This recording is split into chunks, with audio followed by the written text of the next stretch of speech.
going down. Does he have it? Medeiros is going to get it. Haven't got it! He's on the outside line, though, going into the fastest corner on the circuit. Surely this can't work. Dominic Ligner has got a sensational run outside line now, though, for the heavy braking zone. Around the outside goes the Audi R8. Look how much Miller's caught back into play. Exactly. Miller's still such up. He's up on second and change. All of a sudden, Miller's back in play. Can Barry do it? Big Barry's going to do it. Big Barry!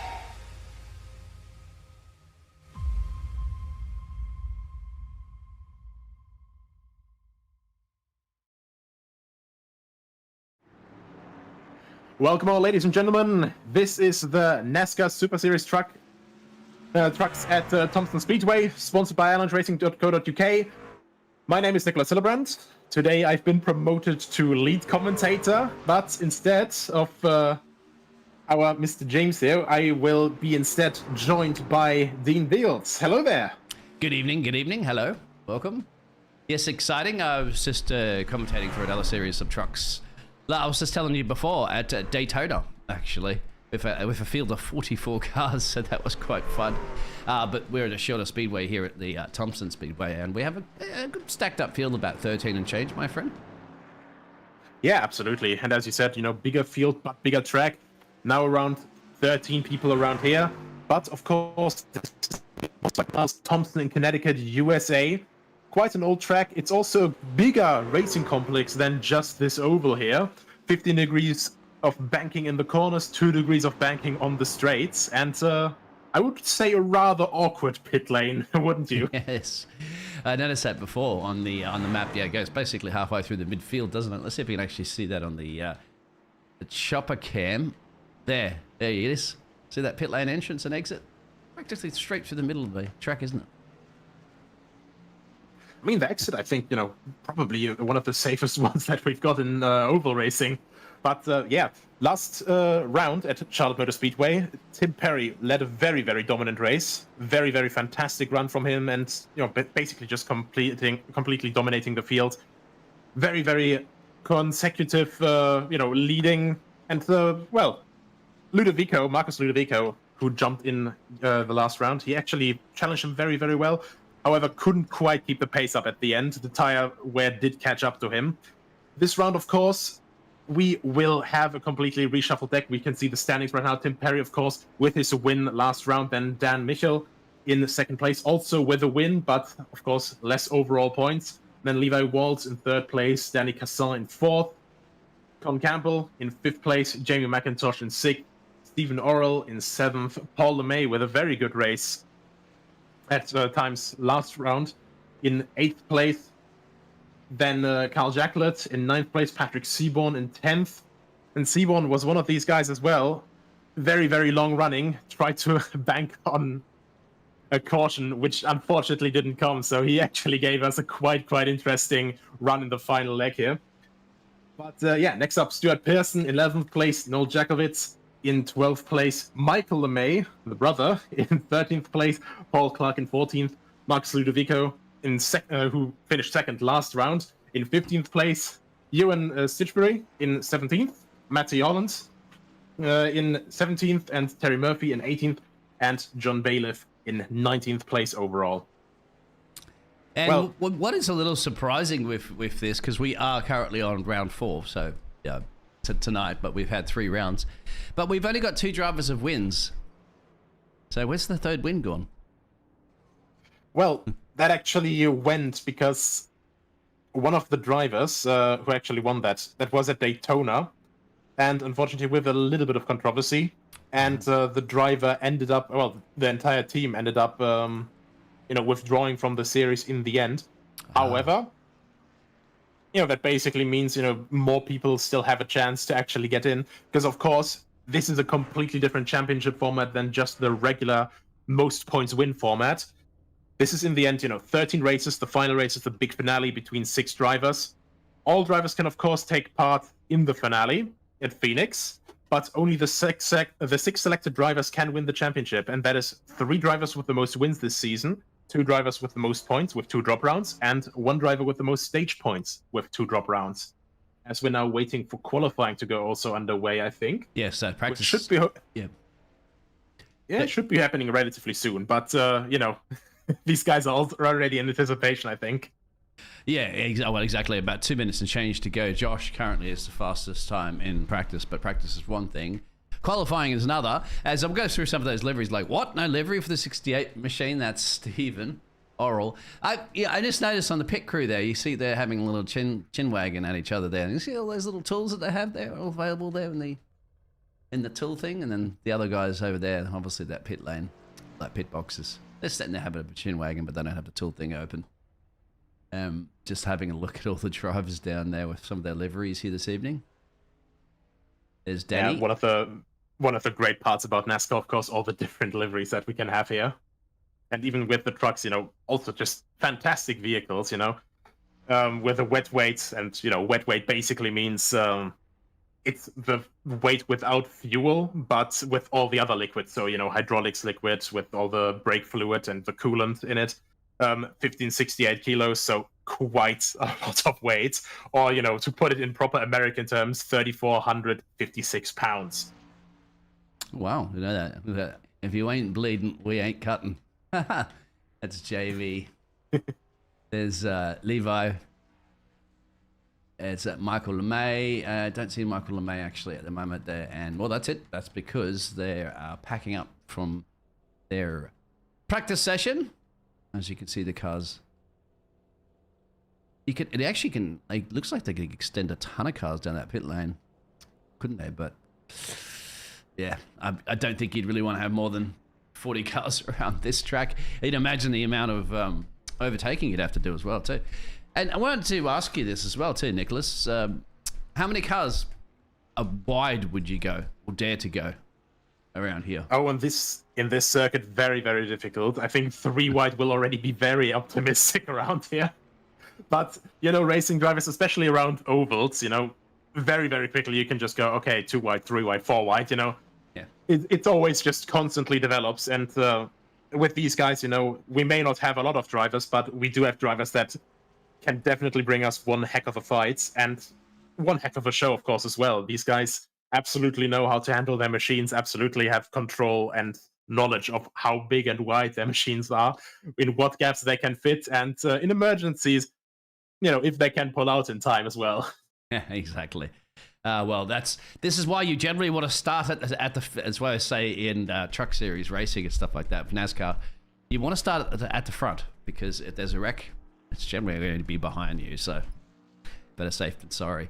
So the drivers are going to go out. We're officially starting our qualifying session, which will be short and sweet, no doubt, because you've got a couple of laps. I wanted to ask you as well, too, because I'm new to the series, and please give us a chat. There's 14 of you out there watching at the moment, too. So please say hello. We don't bite much.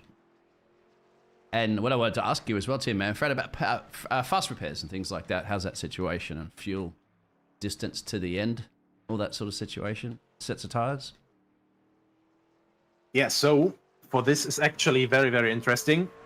These guys have maximum 4 tire changes. We have maximum 3 green-white checkers as well. And of course, we have stage racing here as well. So overall, we have 134 laps around here. The first stage will be at lap 40, the second at lap 80. So we have 2 40-lap stages and then a final one of 54 laps. And so far, I'm not 100% sure what the fuel range is for these guys, as we actually start very well into qualifying, as you can see there. Michel on pole position and Grosso actually with, well, what seems to be an almost exact same lap time, just what we had last weekend in F1. Yeah, I was going to say, we had that in F1. You had to go down to the, 7 thousandths of a second, even like 100 thousandths of a second or something like that to get that done, as we're seeing Steve putting in his already, little bit of a spinneroo coming out of the turn 2, it looked like. Daniel on top of the timesheets right now. Daniel, is it Michelle? How do I pronounce it? Yes, there you go. From Los Angeles, California. I think he's definitely going to be looking to get a good finish in today. If Steve Varell finishes his qualifying, I think, with a not so great way, obviously. Dan Michel, of course, he's going to be looking to try and get as much of a way ahead of Tim Perry as possible, because those 2 guys are our only race winners that we have right now. And of course, right now, the wins are the most important thing right now. Of course, these guys are all in a little bit of a more comfortable situation as well, of course, These guys have 3 drivers for the most wins for the finale, and right now we only have 2 drivers with wins, but of course that won't keep these guys from racing to get more wins. Well, we still have a couple of rounds left, but you want to build these advantages as early as possible in the season, just so you have, a little bit more breathing room, just in case something happens, and we know how quickly something can happen in these situations. Exactly. I mean, with all series as well, too. I've seen sometimes some drivers just retire and give up and say, you know what, if I can't get the position or a decent position, I'm just going to let it be. But then later on in the rest of the season, when it comes down to only a handful of points between drivers for championships or even key positions, that comes back and bites you to think, oh, if I just finished in that, 11th place or 10th place or something like that, I could have got those 2 additional points to perhaps win the championship. So you never quit. It gets a little bit of power slide out. That wall's going to definitely come out and bite you. That's right. The wall comes out and bites the cars. He's going to power slide this one. I think Daniel's pretty happy to have the top time. Those walls hit the drivers. The drivers don't hit the walls. We do have people out there in the chat. Mark Chappell, say hello. Let's have good racing. Come on, Danny C. We have Ray Kick.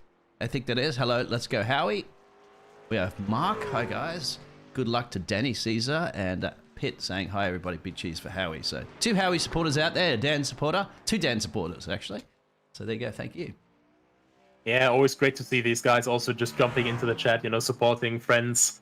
Well, maybe also, people that they just otherwise race with. It's always across different communities as well. It's really, really fun here. And, Danny Kassar and Howie Burrows here in 6th and 7th place right now.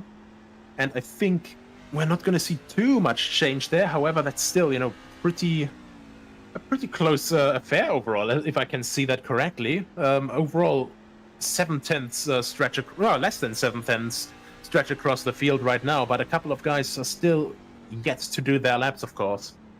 Yeah, I don't know quite sure if they've even loaded in or something like that. We're down to the final dying stages anyway. I don't think they're going to have time to go out. So that's Michael LeMay, Jamie Howe, and Levi.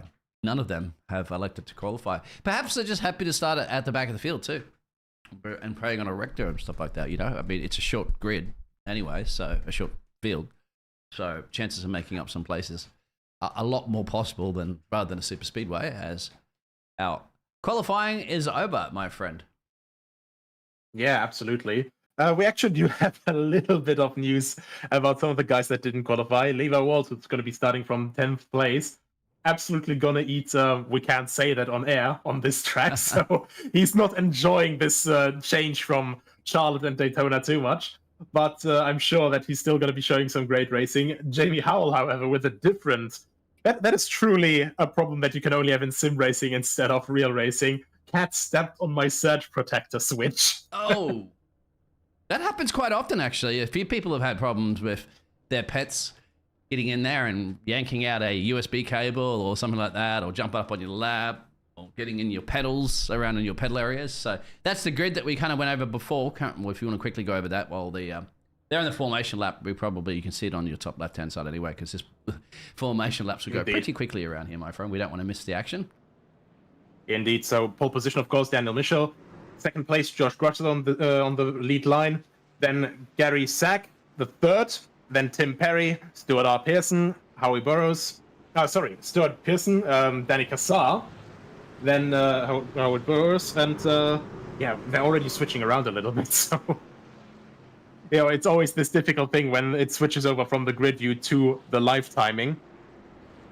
Because these guys are, of course, going too wide. And, of course, as soon as they go too wide, it just switches around the positions quite a bit. I think we're having actually the luxury of another formation lap here as well. Of course, since this is such a short lap, and these guys have a little bit more of a time to actually prepare before the green flag is waved. Yeah, trying and to get we'll some also see it quite early with tires there. You can see for the 50.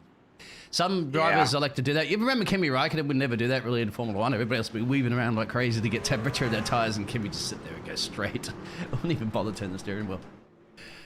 And ironically enough, Kimi Raikkonen also, one of the few Formula One drivers that ventured into NASCAR and actually into the trucks as well. I was hoping. Now we're going to go green, my friend. Yep, the pace truck is in. Number 25 of Dan Michel is leading away, and the green flag is out. And go, go, go, boogity, boogity, boogity. Let's go racing. And it looks like Dan Michel has got a good launch. The 53 trying to stick around the outside of Mr. Grosso.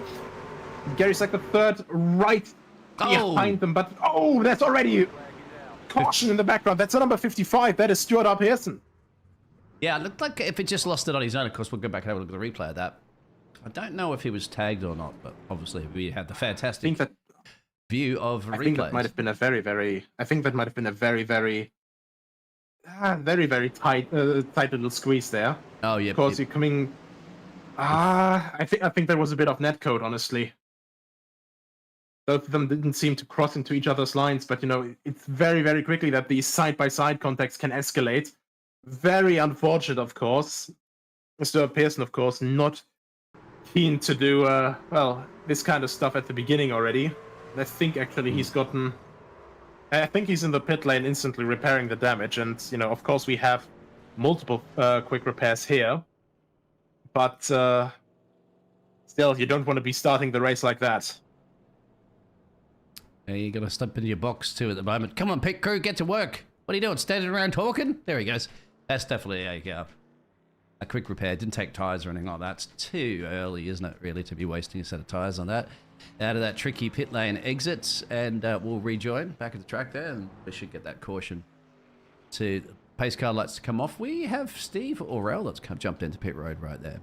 So that's interesting. If he's going to chuck a bit of gasoline in there at the moment.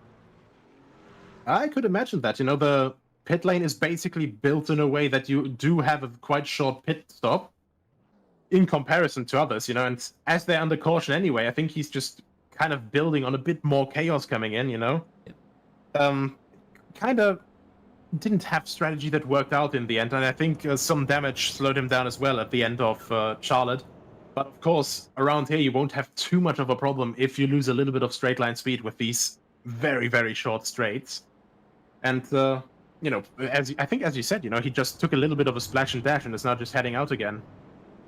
Yeah, he took 8 because didn't use a fast repair because Stuart did, and because it was a 5.28, let's say, stopped in the box pit stop, 8.92 seconds that Stephen took. So that's that little extra gasoline that you saw, which might make a difference. It means it could stay out during some of the extra the future cautions that we'll have, and no doubt we will most likely have another caution or two. But at the moment, we're gonna have some green flag racing. Absolutely, and we're waiting for the flag to drop, and once again it's go, go, go. And once more, Daniel Michel actually gets the jump on everyone. Grosso stays in second place, Gary Sack the third. In third place, Tim Perry, though, moves up to fourth place. I think made it move around the outside, around Danny Kassar. Kassar, of course, trying to get back in there, trying to keep a bit of a tighter line, but just can't carry the momentum there.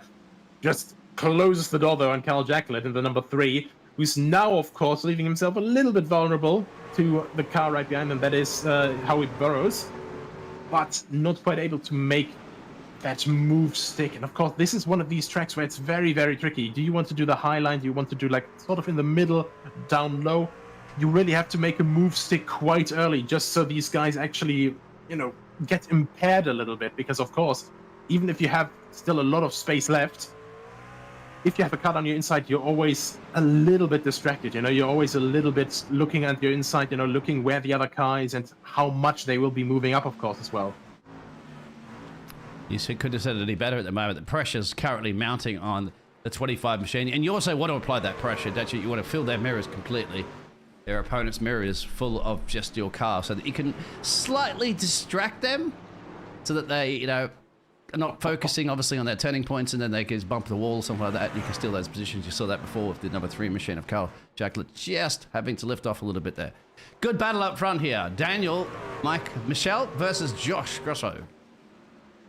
Yeah, absolutely. And you can always see this. I think it's a little bit of a different line, actually. So he takes it a little bit tighter into the corner. Now maybe a few laps too much pushing, because, of course, this will also affect tire temperature. I think Grosso is slightly sending it more into the corner than Dan Michel, because Michel's just sort of taking a slower approach into the corner, but then takes more speed out of the corner again. So you can see here, he's just going to gain a little bit of time again. Now a quick look to Carl Jackler, Danny Cassar again. Danny Cassar actually still sticking very, very tight with our current championship leader, Tim Perry. And my God, this is very fantastic racing. Always these short tracks, very, very great. And, you know, America has quite a few of these. On the outside. Oh, can he actually make it stick, though? Yeah, it looks like he is. Actually, he can. Wow. My goodness, and now around the outside again, actually gets deep enough and actually can make it stick. Gets ahead of Tim Perry again. And last race, Tim Perry absolutely untouchable. You know, had just had absolutely immense pace around Charlotte. But yeah, around here, not quite able to put the same pace down. Danny Cassar absolutely just going, hey, last time P7, this time I'm looking for a podium at least. I think Stevie's had a mistake out the back here by himself. Hasn't called the caution, but there he was. We saw him having a pit stop there, and yeah, he's lost it. Oh, he did keep it out of the fence. He's going to go onto the grass area, and dropped him back a little bit. Didn't cause the caution, thankfully, because he was last at that point, because we had two non-starters, actually. Michael LeMay and Jamie had not started, so. But he still lives to see another day. You can see the 68 on the track map, and they'll be coming thick and fast currently at the moment to catch him soon. So he's got to get on with it and get up the road. Yeah, he obviously lost. So Steve Orell actually lost quite a bit of time. Completely lost the touch to the others. Luckily, not too much of a problem here with Slipstream, but of course he will be pressured a bit when the leaders come around. Like, he's now just going into turn 1, now into turn 2, and of course the leader's now passing start finish. Really, really troubling, of course, for him. He's going to be trying to stay ahead of them, of course, you know, to not lose that much time, as we have Pat Seaborn versus Stuart Pearson, I think. Yes, sir. And actually Levi Wald's in there as well, so three-way fight there as they're all swinging over left, right, center. And I think Stuart Pearson actually lost a bit of time there with a bit of a, you know, too heavy foot on the accelerator. Yeah, could have got a little bit of dirty air of that one, but yeah, because you've got two cars just weaving around on the place. These two cars, Pat and Levi, were going for it too for now. In probably a clever thing, Stuart might have just backed off a little bit on that one and said, "No, I'm not going to go 3, gentlemen, just yet. I'm not going to risk it." Yeah. Risk it. He absolutely might have. You know, you have to look at your tires as well here. Maybe you're not as fast here as around Charlotte, for example, but still, you know, with these lower banking corners, you really have to watch out how your tires perform. In the end, you still have only a limited amount of tire swaps here. And while these two are absolutely going at it from the get-go, a couple of the other guys may be saving their tires for the third stage. I do have to correct a mistake of myself earlier. I did say 134 laps. That was Charlotte. This is 150. So we do have, in fact, a 70-lap final stage. So it'll probably be a pit stop in the final stage again. That may have to happen under green flag. But of course, that's all completely dynamic as well, you know, depending on how clean the race goes. And we did see here very, very quickly, of course, on lap 1, as they're now actually looking down the inside and not quite able to permanently stick his nose in there yet, but making us hold our breaths here. This could be a difference of some of these tires. You could go around the outside, but you've got to put a lot of faith that Daniel's not going to force you into the fence on that one. You have to get a nose set. Further back in the field, they're also continuing the battle. So, gentlemen, choreograph your overtakes, please. We've only got one camera. Here he is. Fantastic battling here. We're seeing this at the same lap now, where they really start to seize these opportunities, which means that, yeah, perhaps some of those tires are already starting to fall off the cliff. Yeah, that could very well be. I mean, I think it's also a little bit of, you know, they're looking at the stage points they can get here, of course. You know, it's lap 40 for the first stage. We're on lap 23 now, as we now have once again a little bit of a look down the inside of Josh Grosso. Absolutely phenomenal racing here. And of course, it's Chevy versus Ford. We have 3 different manufacturers here. Danny Cassar with the Toyota, of course, in 4th place. So we actually have 3 different manufacturers, all 3 of them in the top 5. Very nice to see. Josh still not finding a way past. He just got his nose in ahead of it, but he gets on that loud paddle once he's in the lead there and drops it off. Now, with the stage brakes, just to make myself aware as well, to anybody else tuning in, are they caution stage brakes or is it green flag stage brakes? They are caution stage brakes, of course. And sometimes some stage brakes aren't in some of the leagues. That yeah. Yeah, all right. Yeah, so the difficult part here is, the stage caution here will also mark, the pit lane being closed 2 laps before the end of the stage. But also, if there's a caution 4 laps before the stage ends early. So these guys will, of course, look into being in the best possible position for themselves the closer that end comes. And with a 20-second lap that we have around here, well, 20.469 second lap, as we have our fastest lap right now with the man that we're on board with Josh Grosso, getting very close to that Chevrolet. And, actually passing Steve out there as well. Yeah, Steven, I think Steven just completely went off track there for a second. Yep.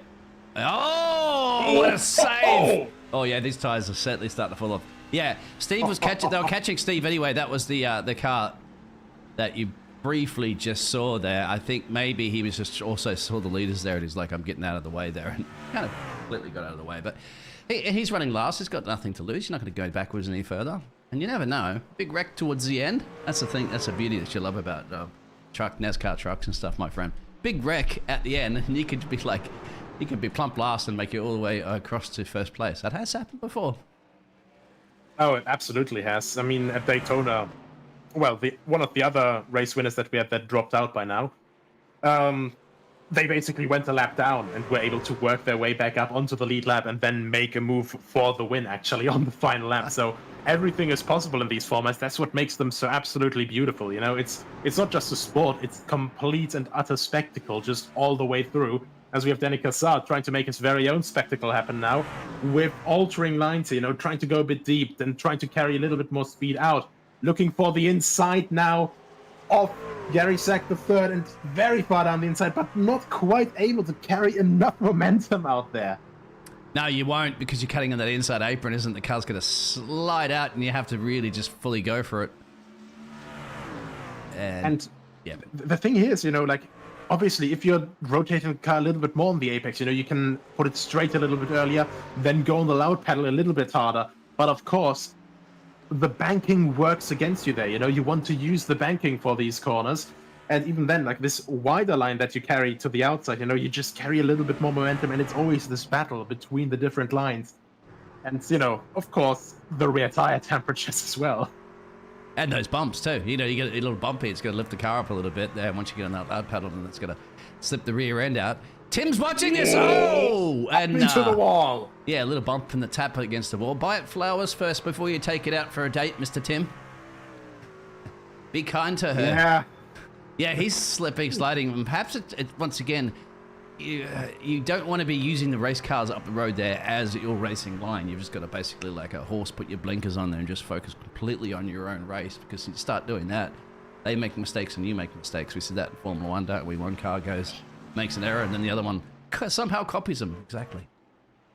Yeah, and that's the thing. Like, even when the others don't make a mistake in front of you, you get so close, you just see only the car ahead or the cars ahead.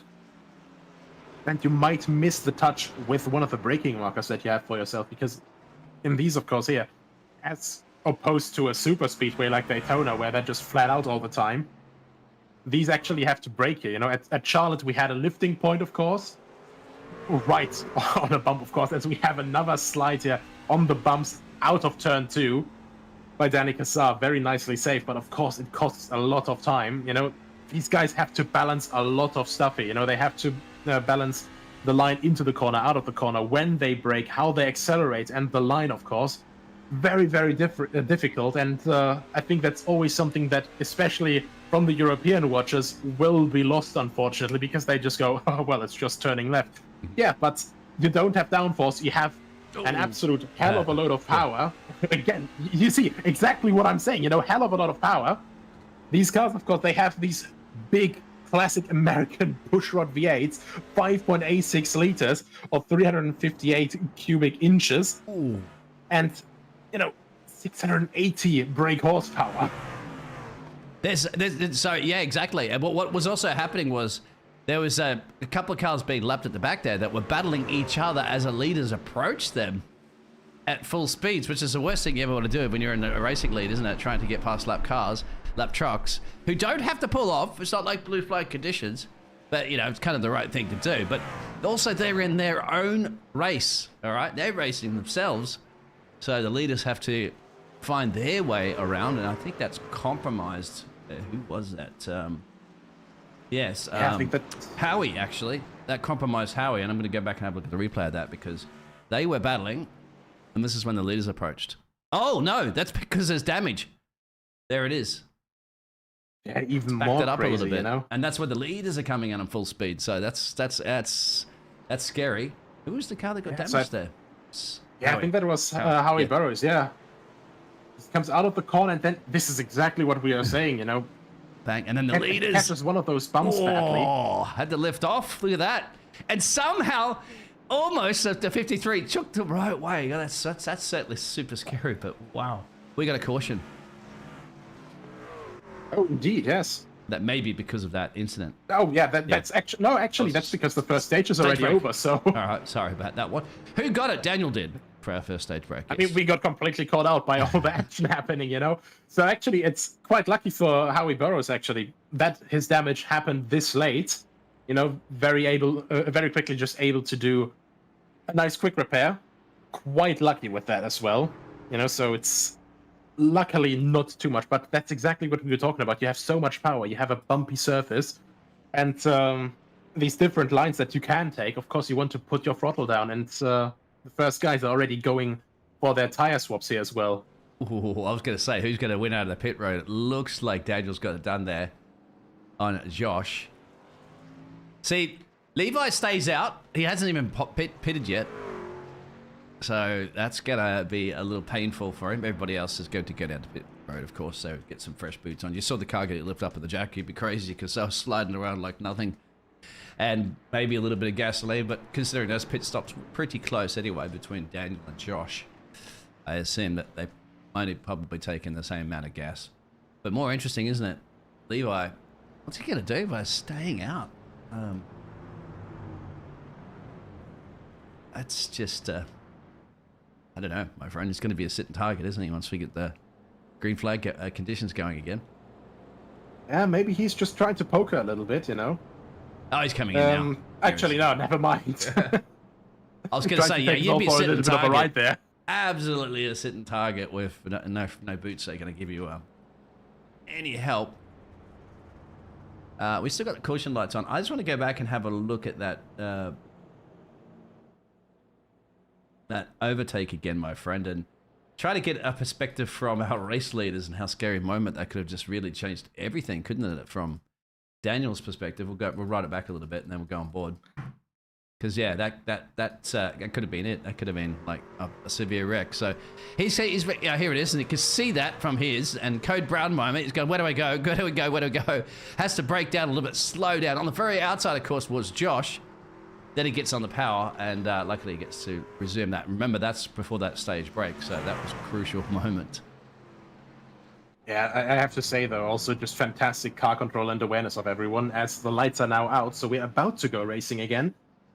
But, you know, just really, really rough moment there. You know, that could have either been the make or break moment for Josh Grosso, or it could have been, you know, the one that actually would behead his win aspirations, as we have our lucky dog, I think, actually moving past the pace car there now. That would be the number 55, that's Stuart Pearson.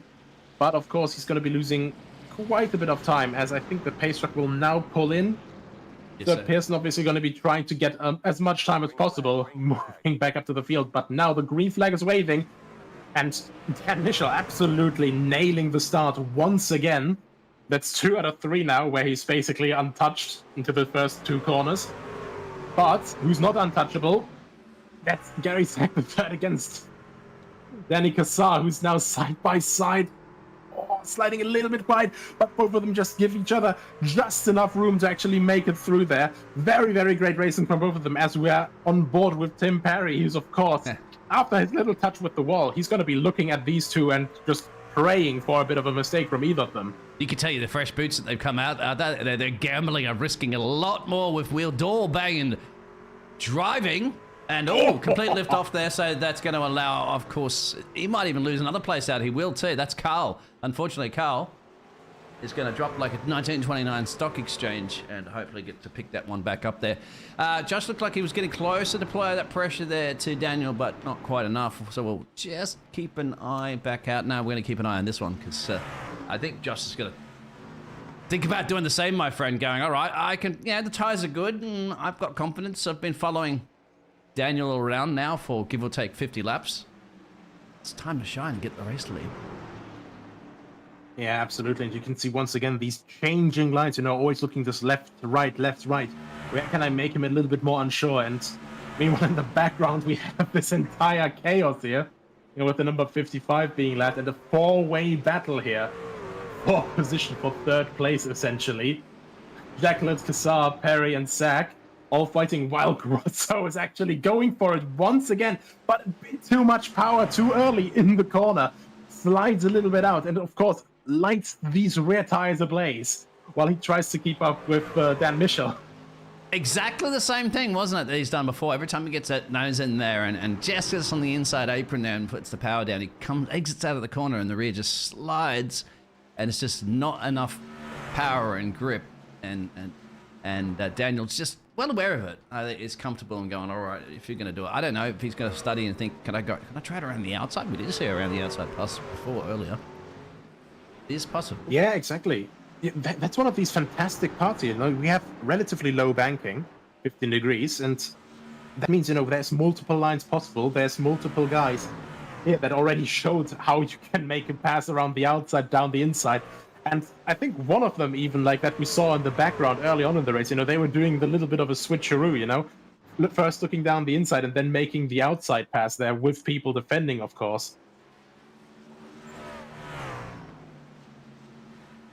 But I think, Dan Michel, he's just going to be looking at making that car as wide as possible while keeping it also as calm as possible. We have partly cloudy situation here right now. We have a little bit of overcast. Of course, the sun is getting quite low as well, 19.82 degrees Celsius air temperature, and the track is quite cool as well at 22 degrees Celsius. So these guys at least don't have to worry about with a very, very warm track like we would have in the day, as Josh Grosso now looking down the inside again of turn 3.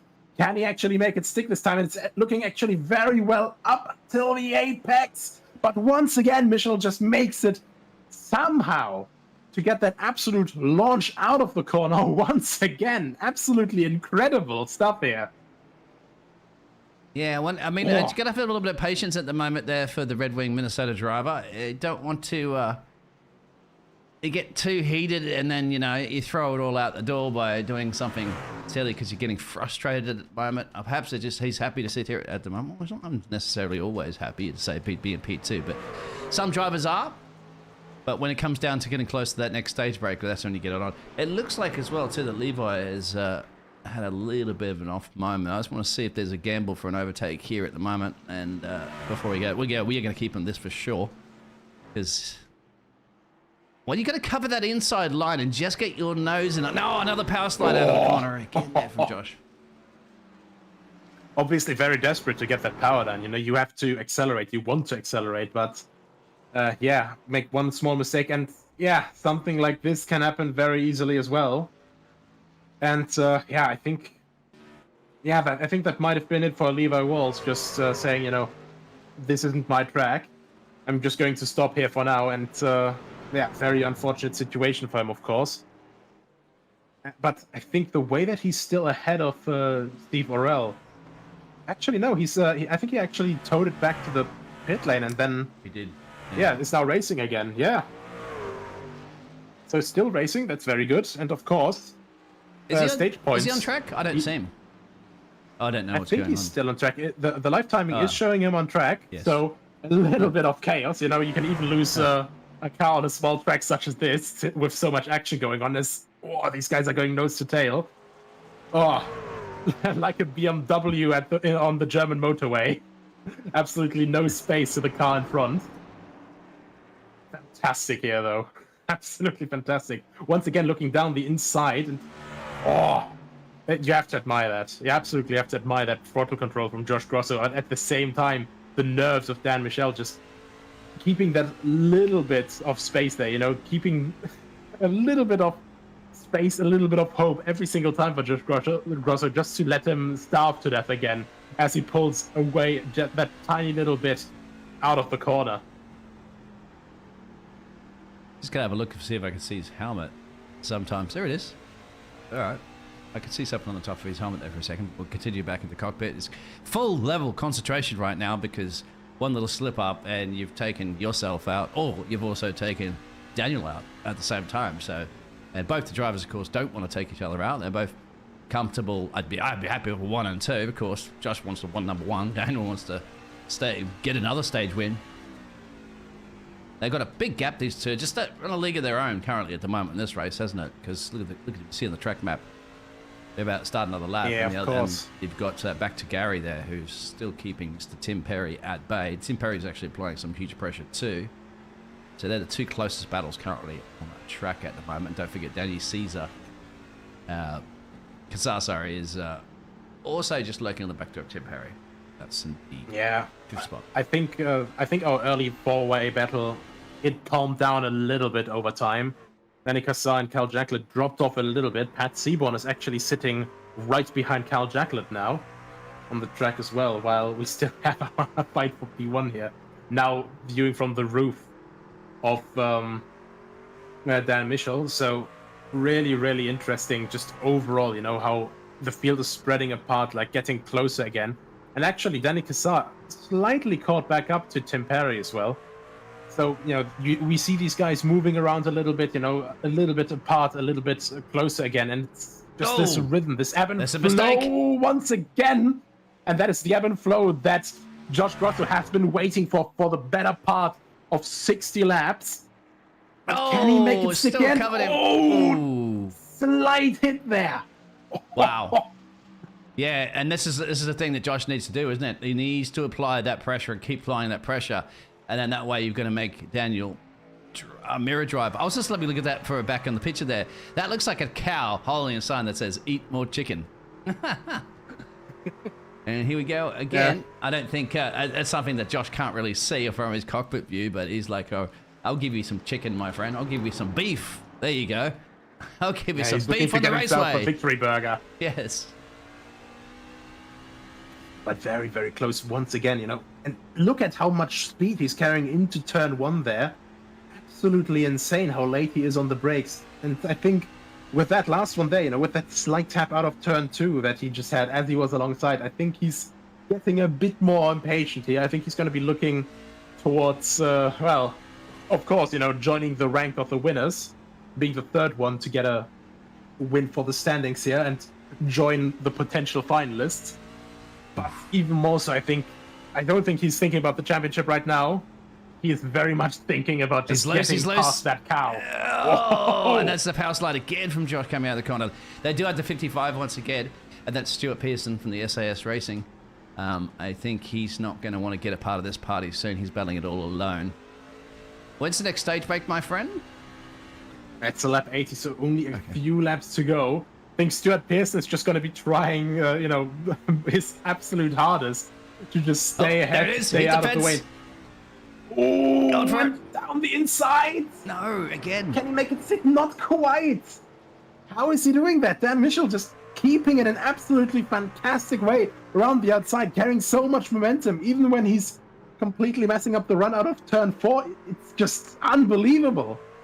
Now it's going to be crucial to see what's happening with this traffic. 2 cars actually up the road here, and they're approaching it at a serious pace.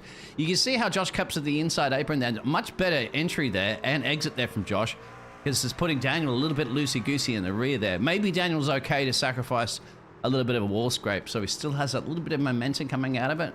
Think of the NASCAR, remember, event that occurred, a couple of months ago, of course. Sliding your wall, riding your way into a potential playoff position. Doing the... who was it again? Was it... I can't remember who it is specifically, but there that. So currently at the moment, you've got the 55 machine up the road there of Stuart. Stuart does not look like he's going to yield. He's going to sit there and with his plot. You got to find it around the hard way. And there it is. He goes up to the apron. And that just means compromises, isn't it? So the 25 of Daniel's been loving that wall, and they both had to lift off severely there. I don't know. If I was Josh, maybe I would have risked it for the biscuit and sent it to the inside then. Yeah, the question is, if they're actually able to make that move. I think at this point, Grosso will just try to keep it pretty much as calm as possible, just try to finish it. and maybe save a little bit of his tires, other than the one that he currently has. That he already exchanged, because of course they have a limited amount of tire swaps. They will definitely want to save a few of them, of course, for the final stage. And oh my goodness me, look at the outside there. That's very, very bad, of course, for Howie Barrows. He gets off the wall, of course. And I think, as we come around the corner now, 1 lap to go, because as they finish lap 80, that would be the stage break. And actually, that little trip into the wall there, as Burrows was getting lapped, also brought him into the fangs of Stuart Pearson. Of course, that's also a fight for position. Absolutely correct. Tim, I don't think there's going to be anything between Gary, Tim, and Danny. So there it is, Daniel. Get the stage win. Hasn't clicked over yet, my friend. It should have clicked over. Oh, there it is. It definitely... There we are. You're a day late, a dollar short there, Barney. I think our black man just fell asleep for a moment, His name's Barney in iRacing. Yep. The dark sky got to him a little bit, That's true. I'm surprised that this track actually has illumination, and you have some of those big speedways in the United States that don't have any illumination. Well, you gotta look at the budget, Well, but what's the budget in iRacing to Adam? Not much, right? You could add him in iRacing. They're all going to get out of pit road, of course, because it's the stage break, and other drivers will be happy to get some fresh boots on again for the final time this evening. And we've had only 1 caution, right? Because the other cautions for stage race. So I'd have to say pretty impressive racing. This is going to be a battle for the pit road again.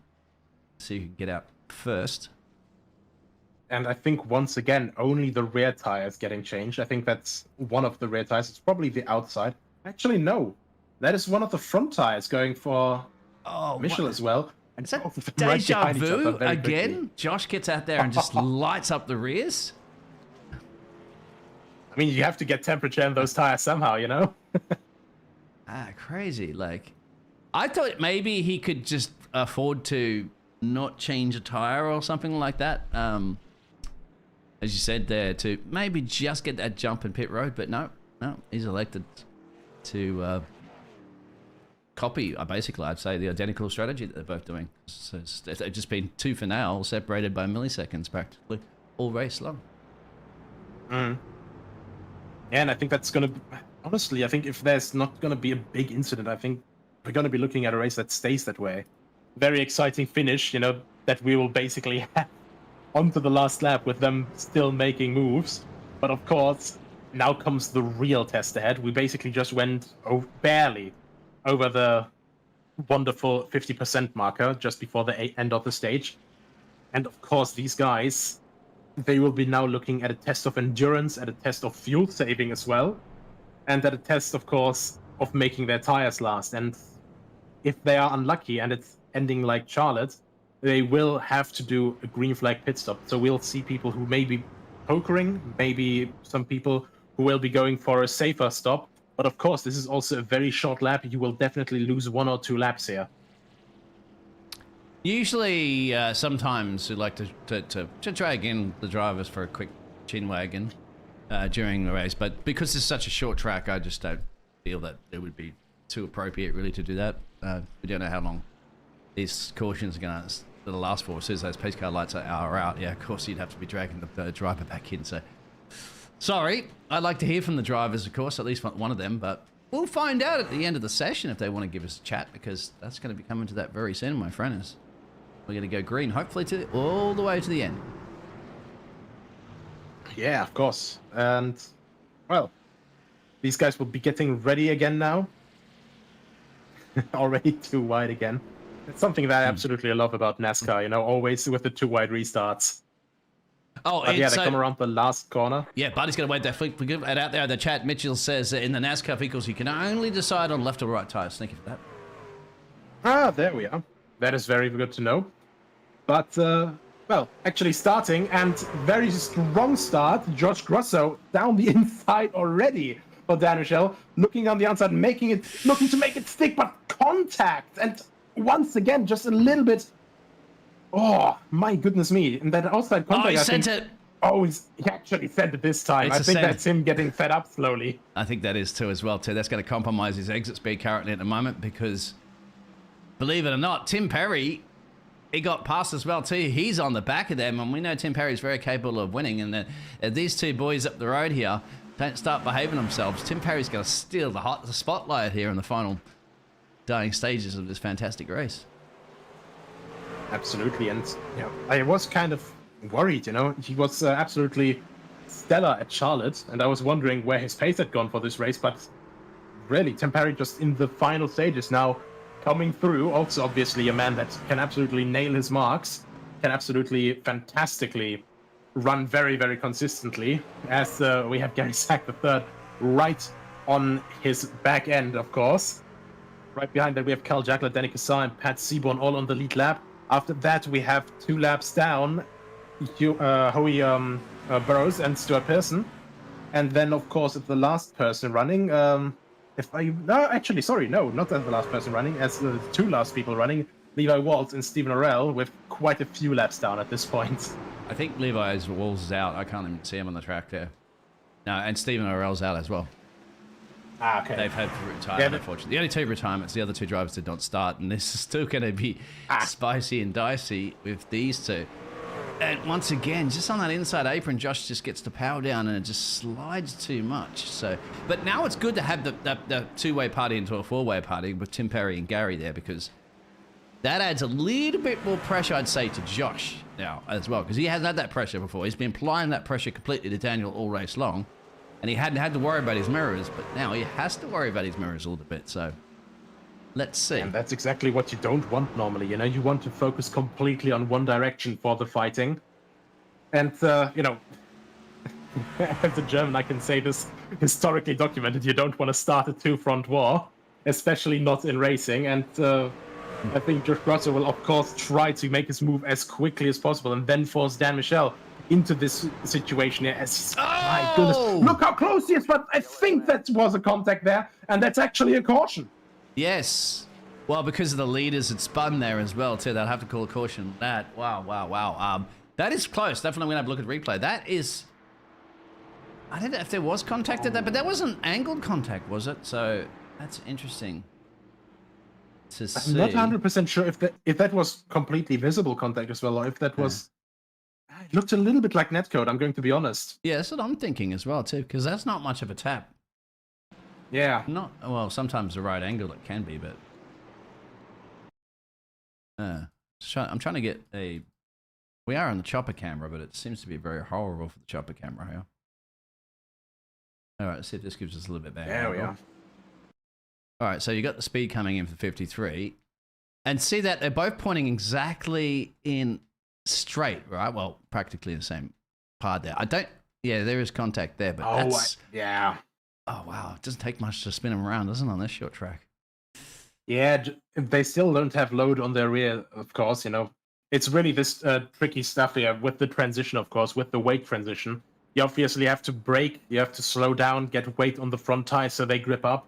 And of course, then you have a little bit of a coast zone where you try to neutralize the car before you start accelerating again out of the corner, put weight on the rear end. That keeps you from spinning around as easily, of course, because now you have actually weight on the rear. But here, of course, that was just before the acceleration zone, I think. And Josh Grosser just getting a little bit too deep in there.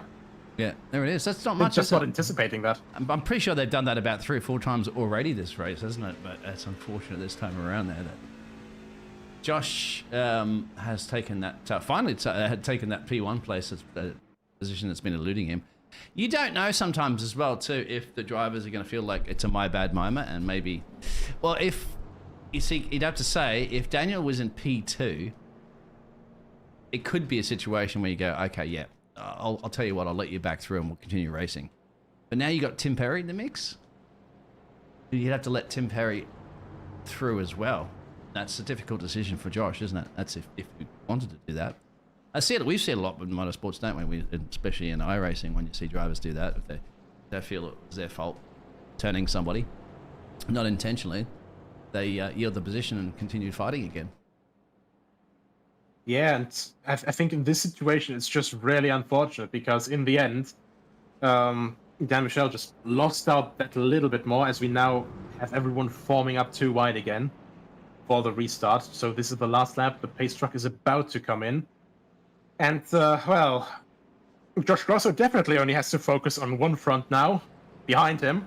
But instead of one race winner, he has to defend against two race winners, both of the race winners we have in the standings. And I think that is definitely the hardest defense that you could have to pull off right now. As the pace truck should peel off now. There we are. And as we come around turn 4 now, Barney's with his green flag in his hand, and there we are, green flag, go, go, go. Josh Russell completely nails the restart. Tim Perry tries to cover off his position as well, but slides a bit too wide to the outside. Oh my goodness, just a bit too hot into it. Yeah, gonna drop all the way back. I thought Tim Perry could have been saving his best for last, as you said, after Charlotte, like getting the job done, but that's probably, yeah, cost him, if anything. If this goes green to the end now, that's a lot of positions to try to gain up in a short track like this, considering the pace that these guys are doing. All I think Tim Perry can do right now is just continue to watch this battle of Gary and Carl. I've been going for it too for now. And see if you can seize a couple more points. Remember, as I said at the top of the hour there, that every little point makes a difference when you get down to the end of the championship. So just get the highest. Yeah, absolutely. And I think that's one of the crazy things as well, like with all this chaos going on, I think a lot of the guys, you said it before as well, if you see a guy ahead making a mistake, you very easily make a mistake yourself. And I think actually the biggest winner out of this situation here was Danny Kassar actually making it up to P3, gaining 3 positions compared to his start. Oh! That's going to be a caution, even though he doesn't hit anything, but we still have so many cars behind there. Well, that was inevitable. There's door banging happening now, and it's going to start beefing up a little bit. Fire up the barbecue, my friends. Throw a couple of slabs of beef on there because it's getting beefy here for the NASCAR Super Series Round 4 at the Thompson Super Speedway. Sponsored, of course, by iLoungeRacing.co.uk. Gary's blinked for a second. Back a look at the replay, which we saw live anyway. Oh, but that's the thing. They're going to be looking at so many different lines to take, and there we are. That's a rough way to hit someone, like this is the counterpoint of what could have happened in that collision earlier with Grosso and Michel, like it's so easy how different contacts can play out differently, and Gary Zach the third just really, really, really unfortunate there. And I think actually both him and Tim Perry actually in the pit lane. Yes, they are. For getting an early stop here. So for 45 laps remaining, and I think that might have already been essentially their pit stop for this stage. So definitely playing it safe here now. Maybe trying to save a little bit of fuel depending on how long in the end the overall longevity is for a stint on one fuel tank here. But these guys will definitely be looking, if there's no more caution, we might have a surprise in store here, with Tim Perry and Gary Sack III actually making a surprise jump forward. Yeah, exactly. I think that might be beneficial. How is his pit stop 15 or so for seconds? So, yeah, I think Tim's taking tyres for sure. And definitely have enough gasoline to go to the end. And because he dropped back after making that error after the race restart, right, with that wall ride, he's probably figured, I got nothing to lose here at the moment. I'm just going to drop back to P6 or something like that. It was hovering around there anyway. Put some tires on, and then see if I can bring it towards the end of the race and have the advantage. So 100%. And I think not only that, he also was able to get a quick repair in, probably. Just use that up now, and maybe put all your eggs in one basket. What's the worst that could happen at this point? At this point, the worst thing that can happen. He's running as the last person running. That is still 9th place, essentially. Meanwhile, speaking of 9th place, is still Pearson, the last person laps down, because through the cautions, Howie Burrows actually managed to make his way back up onto the lead lap. So quite nice news from him. One of the little things that we also touched on earlier, you can very quickly get back up into these positions where the race just isn't over, even if you were laps down before. Absolutely. Perfect. Exactly. That always helps you out for sure at that one. And the biggest thing right now, if there is another caution very, very soon, then that's going to be hugely beneficial. Tim's going to benefit, and Gary's going to benefit from that because they don't have to. They'll stay out for sure, you know, and then they'll be bango in the lead of this race, both of them. So they probably are praying on a caution to happen. You want to pray on a caution to happen early. You don't want it to happen too late. Well, we'll find out. Barney again. Green flag. Once again, and green. And that is actually a very, very bad start of Dan Michel. Danny Cassard jumping to P2. That's absolutely what he was hoping for this entire race already.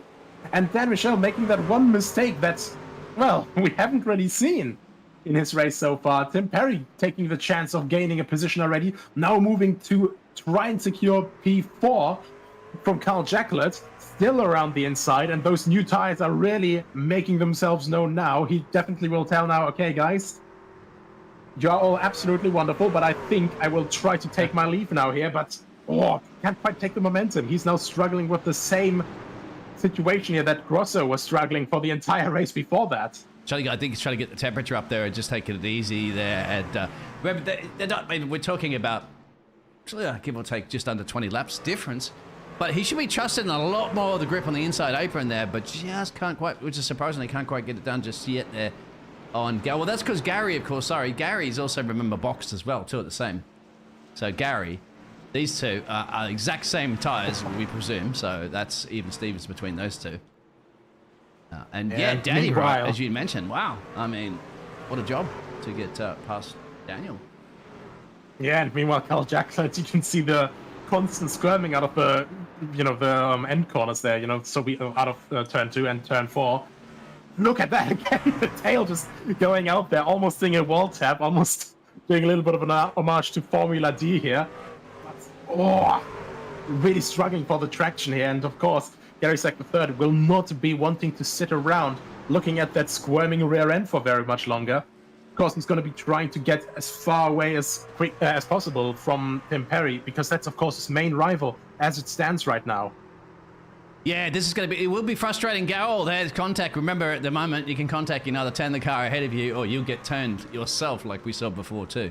So, but yeah, Gary wants to get past Carl because they want to take advantage of these fresh boots while they're still fresh, because they're not coming in another 10 or so laps, they're practically going to start getting very similar with the rest of the field. They kind of have that peak performance, don't they, at the very start of the fresh life, and then as they start to wear down, it comes even. As we got Mark out there saying, "Go, Danny!" Danny's in P2. Yeah, I want to. If these drivers give me a second chance around the outside, we saw this earlier, and that's trusting in your grip, and also trusting in Carl not to come out and turn you. Yeah, that's absolutely trusting into the new tires there, and wonderfully done. Look at that, absolutely just carrying the momentum. And Tim Perry follows through, and I think now the question is if Jacklett can actually defend that. But no, I think the one tires are just completely outmatched there. I think he lifted and led through, really. I did. Like, you look at it. Yeah. He's just got to, now he's got to keep Pat at bay. He's not going to want to let Pat through because he's like, maybe he realized that those guys were too quick and then just let them just battle for it. And, I'll continue. I think he also saw, I think he also saw, these guys are in a different race. They pitted. I haven't pitted yet. I'll try to pit later, so he maybe can just pick up a little bit less fuel. Maybe with a shorter pit stop and everything, it's all these different strategies that come into play. A lot of gambling with pit stops here. This is the race restart. I think that is. Let's have a look at what's happened here. So, oh yeah, look at that, completely caught. So Daniels just hasn't hit the gas on time. Caught napping at the green flag, and then Denny says, "I'll take that one any day of the week, thank you." Gassard just parking it on the apex between turn 1 and turn 2. Absolutely stellar defense there. He's put it exactly where he needed to put it. And, now he's just basically sort of cemented himself a bit further away. Can't quite catch Grosso right now. Can't quite go the same pace at this moment, I think. Maybe a little bit more worn tires. We saw that he was battling for quite a lot longer. And, but he's keeping Dan Michel right behind him. And for now, I think that for him, that's absolutely enough. He's looking for some more points. And I think he's going to be happy with that already. Quite solid in the stage points for this race already for him. And already for the points itself, it would look quite nice as well. Exactly, yeah, exactly. Daniel is not lapping that good. His last lap was a 21, and the others, everybody around him is doing 22s, 20s. So it's not, I don't know if we know that Daniel perhaps took got a little bit of damage earlier, but he should have taken that fast repair. We don't know, but probably biggest problem right now, he's got to get on with it because we knew that with those fresh boots there. Gary, Gazza, and Tim are approaching 2 for now, my friend, and they have enough laps to get this done.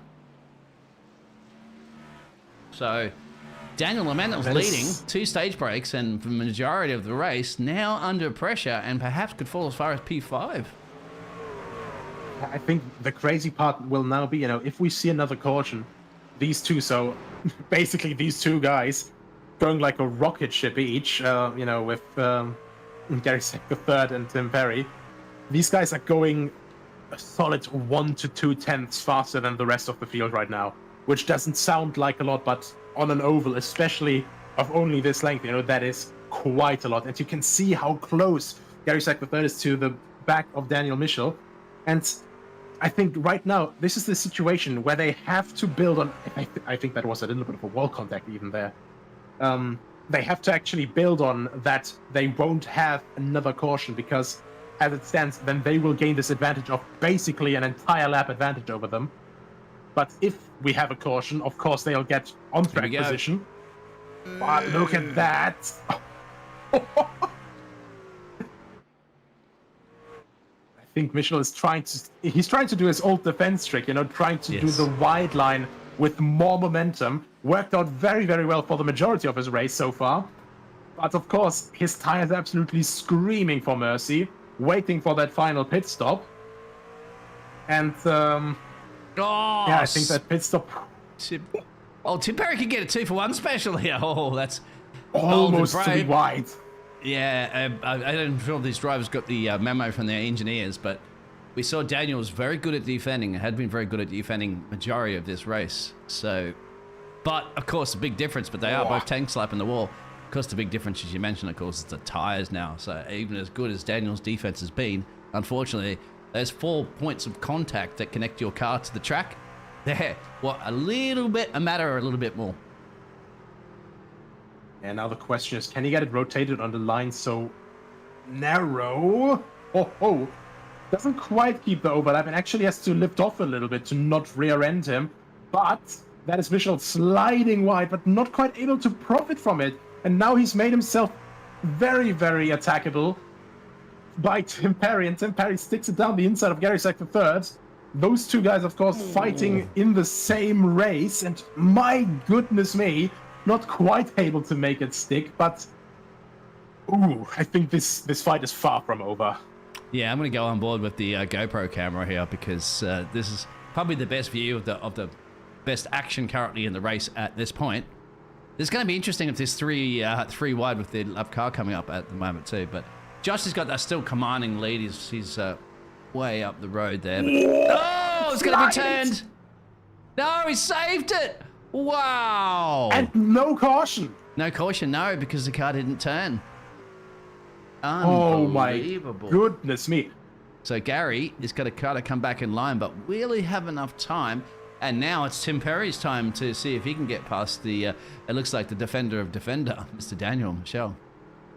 I will absolutely be honest, I thought that would end far, far worse. So, of course, you're attacking with all your might. Of course, it's very, very difficult to keep that car on the brakes here. It's 1.6 metric tons that are working against, these 4 contact points, of course. The momentum, the overall, force of the weight dragging you. And for Gary Sack the third to catch it like that, and, also Daniel Michel to catch it like that, really, really well done from both of them. But now Tim Perry, fellow race winner, looking for that overall 3rd place, looking to make it stick, and he's actually looking at it quite a lot better as he goes ahead into turn 1. But Daniel Michel is not quite done yet. There's damage on Michel's front left. Look at the damage. I don't know if it's just me. There's definitely damage there. Yeah, I think both of them hit the outside wall coming out of turn 4. Gary Sack the third and Daniel Michel. But look at this, and again, my goodness, how long can Daniel Michel make those? He's gone around. I think I cursed him there. And that will be a caution. Oof. Oh my goodness me. What a battle. Tim Perry went around, of course, and then that contact, and that's just going to allow, of course, Gary Gaz has to go all the way up currently at the moment. So to P3 after that battle when he was behind them. So fantastic. Oh, Let's my have a look God. at this one again. Now, this is where we're going to roll it back a little bit.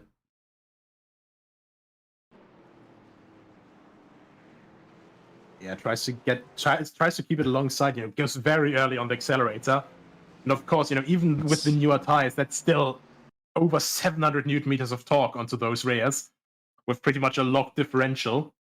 And, well, just as he thought, well, that's my chance over for it, Dan Michel loses the rear end. And of course, he tries to save it. And 83 tries to go down under. And yeah, it just doesn't work out.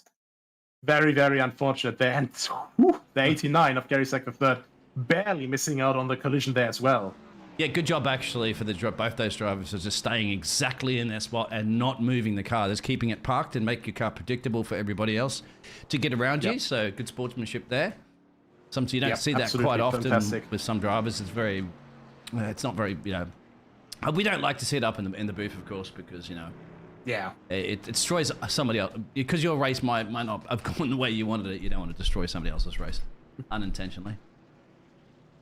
Well, it's the opposition to I think what was it in Spain a couple of years ago in F1 with Roman Grosjean just going full smokescreen across the entire circuit. Yeah. Instead these guys, very sporting. But of course, remember now Sebastian Vettel turning pressure. into Lewis Hamilton in Baku that time? I think under the caution. Deliberately turning Yeah, into I him think as well. Little things like, well, that's not a stopping. I think that was also, with Yeah. a bit of a brake check, like Yeah. you could see it from a couple cars back, on the corner exit, just like a little bit like very hard lift off, and it's just these heat of a moment things, of course you should have under control, but these situations, I'm surprised that I wasn't can't say a I black would be a flag. better man. Like literally, I mean, brake checking as well too is one thing because the car behind is supposed to, Yeah. as you say, even with your insurance and stuff like that, if you run up the car behind, it's always the car behind's fault, right? That's what they generally say. But, yeah, and at the same time, turning also into a car like deliberately and yeah, I don't know. But hey, that's Formula One. Yeah. This is Truck Series. this is NASCAR. This is a lot more simple. 11 A ago lot is more going to be simple and a lot less political. a nice sprint. But now, just to let everybody know about these tires, let's see if I can get that little tire graphic box up there. No, James, you don't have it on here. Sorry. Anyway, but we could read it out to everybody at the moment anyway. So the drivers didn't go in was Josh, Gary, but Gary, remember, did go back in on lap 104, so we saw that. Carl's going to be in trouble too. He didn't go in. The rest of the field has. So let's go green. Absolutely. And once again, Josh Grosso, very, very good run. And Danny Cassar on brand new tires now, moving down the inside of Gary Sack III. Absolutely great control there, but can't quite keep it sticking. But he's making it stick now. He gets it right across the front of him and makes it stick. Fantastic running there. The question now is, I think Josh Grosso, as you said, didn't pit in the last caution there. So now he's going to be on very, very old tires. And I think also on quite an empty car. So he definitely saved quite a lot of fuel under the cautions, not be pitting here. And these guys, I think the guys behind him, so Danny Cassar, coming from, well, all over the field, having made up 4 positions so far now, starting right slap in the middle in P6 out of 11 starters of this race. Mark out there. Come Get a the long, chat. long way. Get excited, my friend, because Danny's on a rampage here. He's got about 50 laps difference. We're talking lap 82 to 136. 7 to go. Josh is under big trouble here. Josh is going to have to do everything he possibly can, but I don't know if Danny's like on a rampage here. That pit stop has worked out perfectly for him. They ain't over yet. Josh is not going to make it easy, but look at that. Danny can just be so much more confident on the inside apron there. Doesn't even have to go anywhere near the wall and straight on the gas. Look at that. They're even Stevens coming into the corner. Yeah, 100%. And you can see Cassar absolutely using everything of his new tires and actually slightly ahead now. The question is, can Grosso stay around the outside? And with the longer run, he has to try and channel his inner Tim Perry for the outside line, but it can't quite work out. Even with the powers like now, Danny Cassar absolutely fantastically. 5th place gained from his starting position and takes the lead. 5 laps to go.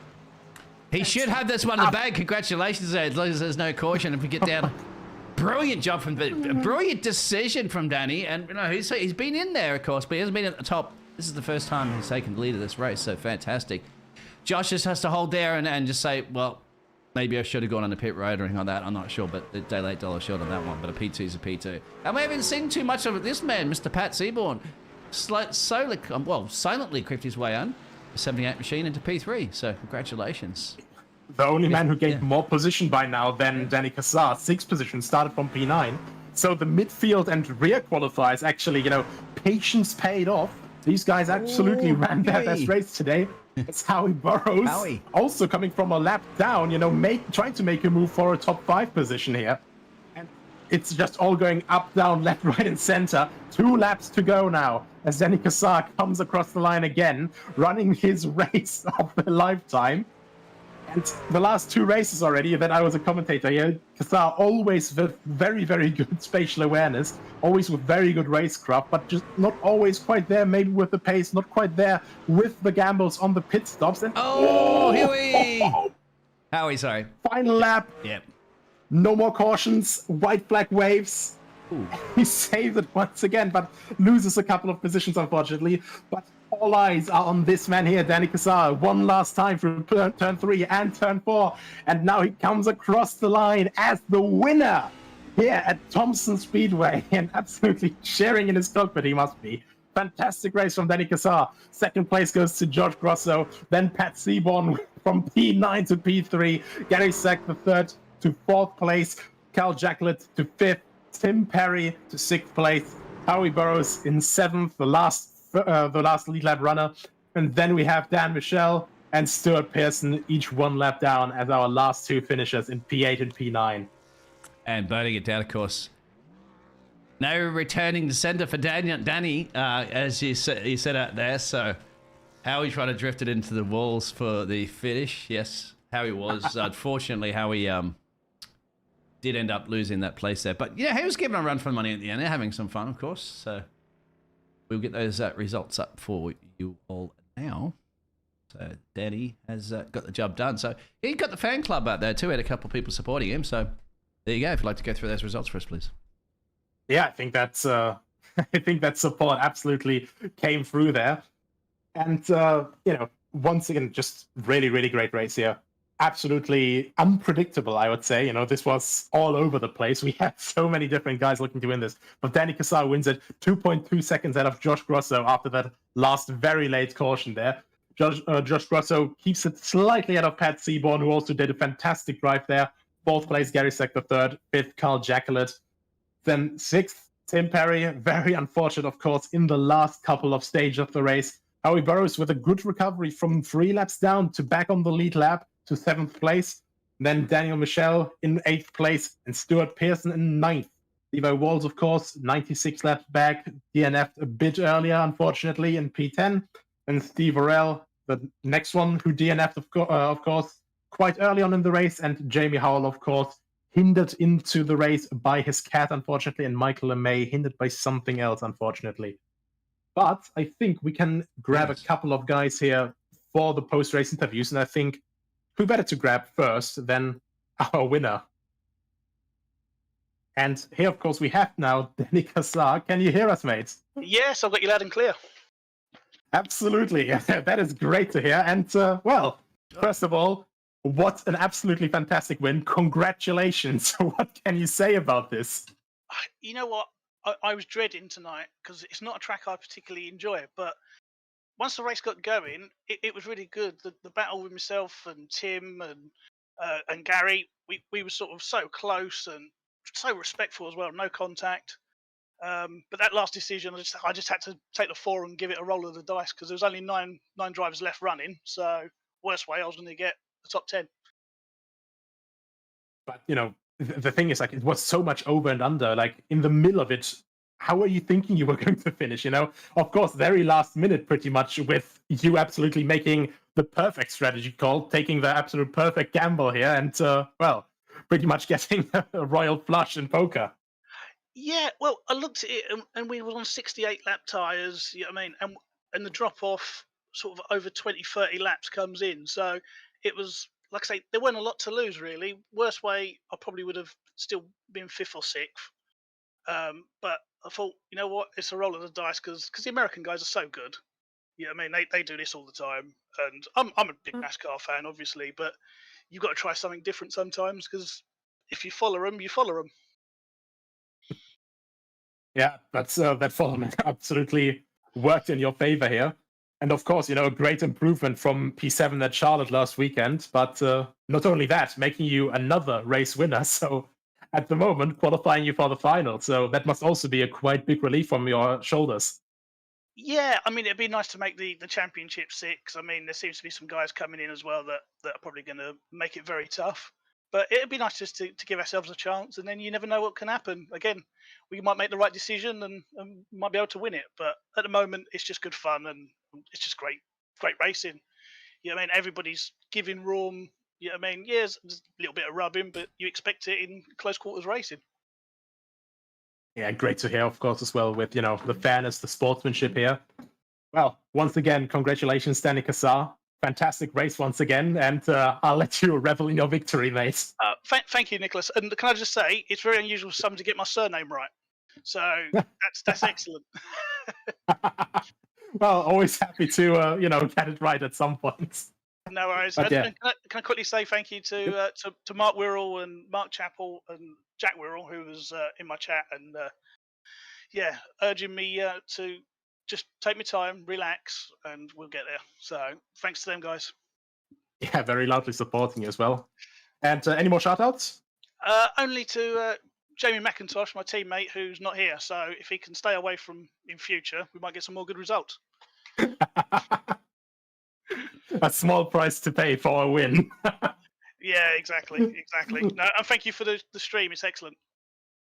Yeah, glad to hear it. And of course, thank you very much for the excellent racing. And have a good evening, mate. Yeah, no worries. Thank you very much. That's a good job. That comes from our race winner, Danny. And we have with the marks in the chat too. So he's like, there were marks in the chat out there. You were everywhere. You're obviously in Danny's chat as well. So, yep. Who would you like next to have a chat to? All right. I think next up we can get another big winner here, making it to 5th place. Carl Jacklett. He's also sitting in our interview room. So let's get him up, and I'll leave that one to you. Oh no, you're fine. You're the lead caster, my friend. You go through those interviews, Carl. I mean, you can also do your interview here. No, good evening. Yes, good evening, my friend. Oh, I'm quite hot now. So Can't blame you after that race. Number 3 machine gained 3 places, obviously for the photomedia.uk. How was your race overall, my friend? You had a lot of heated battles. I saw a lot earlier on with some drivers. Yeah, I had some good battles, some good fights. Unfortunately, lap 1, I forget who it was. He came up on me. I was right up against the wall. Couldn't avoid him. Unfortunate, but hey, it's a small track like this. Things like that will happen. But yeah, had some great races. A bit of difficulty keeping the tyres alive. I was losing a bit of pace. I was getting mid-corner understeer, which wasn't very pleasant. And the last caution, looking back on it, I had time to pit and get a set of tyres without losing a space, and that cost me at the end. Yeah, you're similar to Josh, who cost him the race win later on, because the last pit stop you went down was lap 82, and the same with Josh. And so, of course, you're under massive pressure. You could see Tim just in the background there as well. But you still kept Tim Perry at bay, but he had a little bit of moment. But only just. Only just. But that's good considering the tyre difference. So, but, those decisions can work both ways. I remember it wasn't yourself, that was somebody else. But yeah, anyway. Any questions that you have at the moment there, Nicholas, to Carl? Just overall, how did you feel about the rhythm through the race? How would you say like your race went overall? Did it all go to plan? Were there like any setbacks that you had in the middle? Pretty much went to plan. Bit disappointed with the tyre drop off that I was getting compared to the cars around me. The first sort of dozen laps on a fresh set, it was absolutely great, and then I lost a bit of speed to them. I need to work on that a bit more, but no, very happy with the way the race has gone. Really happy. Yeah, and definitely a very good finish, of course, as well. And we saw you also in the voice chat with Howie Burrows, of course, Yeah. throughout the race. So a little bit of strategy there, a little bit of friendly call-outs with each other. Just a bit of chit chat. He did really well because he was 2 laps down and he was right there at the end. So taking my hat off to him. He had a good race after that early setback. So it just shows never give up, keep going. You never know what's going to happen. And that's actually summed up this race perfectly. Any sponsors you'd like to isn't Los Polos shut down?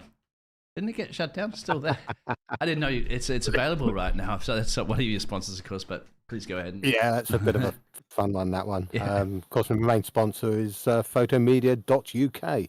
No co, just .uk. It's simple. I like it. Your premier photographic services in the south coast of England. And what are the photograph services that you provide for that? Just real quick. You said. Oh, I do lots. I'm doing quite a lot of illustrated photo talks. I've just done one for the University of the Third Age on street photography. Street photography is an absolute passion of mine. Nice. But running a workshop tomorrow on portraits taken in natural light. So quite a lot of teaching and a little bit of sport photography. Going to be down with Pool Pirates very soon doing some Speedway. So it's a lot of fun. Excellent. I'll make sure everybody out there, if you're interested in that, for sure. Sounds interesting. Check out the website. Congratulations, Carl. Yeah, just don't forget it's .uk, not .co.uk. And I guess you check your social media and stuff like that too if you want to see some of those fantastic illustrations and pictures and photography you mentioned. Yeah, there's quite a few. I've also got JurassicCoastPhotography.com, which is quite a good one. There's some amazing pictures of the Jurassic Coast, some at night with lightning across and all sorts. It's a great place to live down on the south coast. Thank you. Excellent. Excellent, Carl. All right. So, yeah, once again, congratulations to a good race. Thank you. You can stay in here if you want for a second because we're going to pull in your chat, of course. Howie right now, actually. So you can ask Howie any questions that you want to. But we first of all we'll pull in Howie there, Nicholas, and then bring in Howie. I'll get him in there. Yeah. And here we are with our final interview guest for today, Howie Burrows, with a very fantastic comeback from 3 laps down back to the lead lap. How are you doing, Howie? I don't know, that felt like a nightmare that I was just waiting to end. And I feel like I got 3 lucky dogs in a row and then just hung on for dear life. It feels a little bit like on every single exit, everybody else knows how to drive the truck. And whereas I'm just on ice the whole way out, I can brake to go in with the rear. Doesn't matter. Nothing matters. Yeah, you know what it is, Howie? It's a lot of seat time. Very true. But you're keeping us entertained, Howie. Difficult. That's for sure. It looked like. I like how you have it. Well, you're obviously having fun as well too. But you're also making very aware as well too. Like, I think polite to the other drivers around too when they're lapping you and things like that too. But you eventually got those laps back towards the end. And yeah, it's certainly a hard track to get thrown on for the first time because, I mean, iRacing NASCAR never goes in. No one has any tips. No one has any advice. It's just kind of like the other short tracks. But I felt like I was going way too low, way too close to the line for like the first half of it when no one else was because I just assumed that's normal. But so it's really going into the deep end. But just making it to the end, quite frankly, is worth celebrating despite being probably the slowest driver here. So I'll take that. Well, here's a tip for you. If you take more of the high line, your tyres last longer. I don't even know if it was wear, but it was certainly temperature. That thing was like a pizza oven. Mm. well, delicious. Bake a pizza on some hot tires. But overall, despite all of this, how would you say your race went overall? Like a bit more chaotic, just a little bit. How nervous were you? You were saying you were here for the first time in a NASCAR truck on an oval. Sorry. All good. Just winging it. Well, I've done NASCAR trucks in public races, but it's totally different jumping into a league for the first time. Even scarier going to a broadcasted race, and you've never done anything close to full length. There's a lot of things that are very, very scary about it. And to me, just making it to the end in one piece would have been successful, and then I can get practice for tracks I'm better at later. So, I can take the wins as they come, I think. I mean, next time we will be at Las Vegas Motor Speedway, so I think that'll be a bit more up your alley then, with a lot faster track. New handling model's tricky though, so yeah, for sure. A lot of people are going to get caught off by that. Yeah, absolutely, 100%.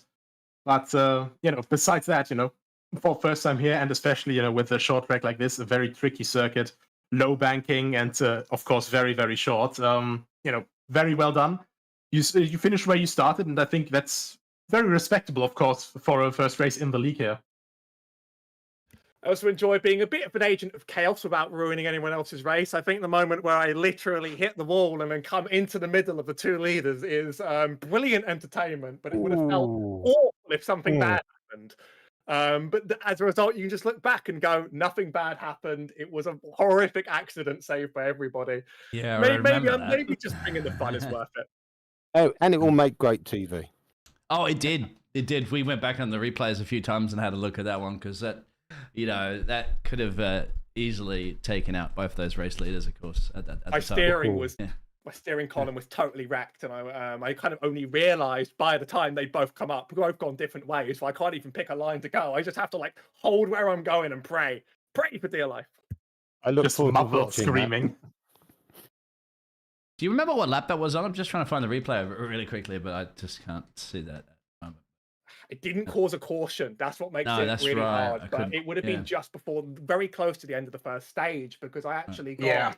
I had to pit under a meatball flag just before the stage flag flew. Literally enter the lane as the flag flies, and as a result, get sent to the back anyway. So that was a barrier to come back from. So that was lap 40 or so, right? Wasn't it? So I'm just trying to think where. Anyway, you can always watch the replays back. 38. Sorry. Yeah, absolutely. Yeah. But yeah, either way, with all the trials and tribulations, still I'd say a quite good debut here. Well done on finishing, of course. That's the one thing, of course, as well. It's not just finishing high; it's finishing at all in situations like these. And despite everything, despite a broken steering rack, despite all the chaos around you, and despite that wreck and that breathless moment in front of the leaders, still finished and still finished well without losing positions. And I think that is basically it for us this evening. And, that is very, very good racing, I think, for this evening, Dean, wouldn't you say so? Oh, absolutely. No, it was very exciting, of course. We had lots of lead changes as well towards the end there. Stage breaks. A few cautions, but it's a short track. That's to be expected. Drivers going for a couple of very close net codes, perhaps, and a couple of little tags. But it's absolutely fun and plenty of more action. You go, as you said, to Viva Las Vegas next. So, who are you going to be gambling on to take your bets when we do head over there? So it's been a pleasure there. If you want to wrap it up there for us, Nicholas. Yeah, absolutely. So, ladies and gentlemen, thank you very much for joining us here. Thank you to all the drivers for an absolutely stellar race. Thank you very much to all the viewers for all the fantastic support in the chat. And of course, thank you very much for tuning in. This was Dean Biggles. I was Nicholas Hillebrand. And hopefully we'll see you once again at the Las Vegas Motor Speedway for the next round of the Nascar Super Series Trucks. Viva Las Vegas.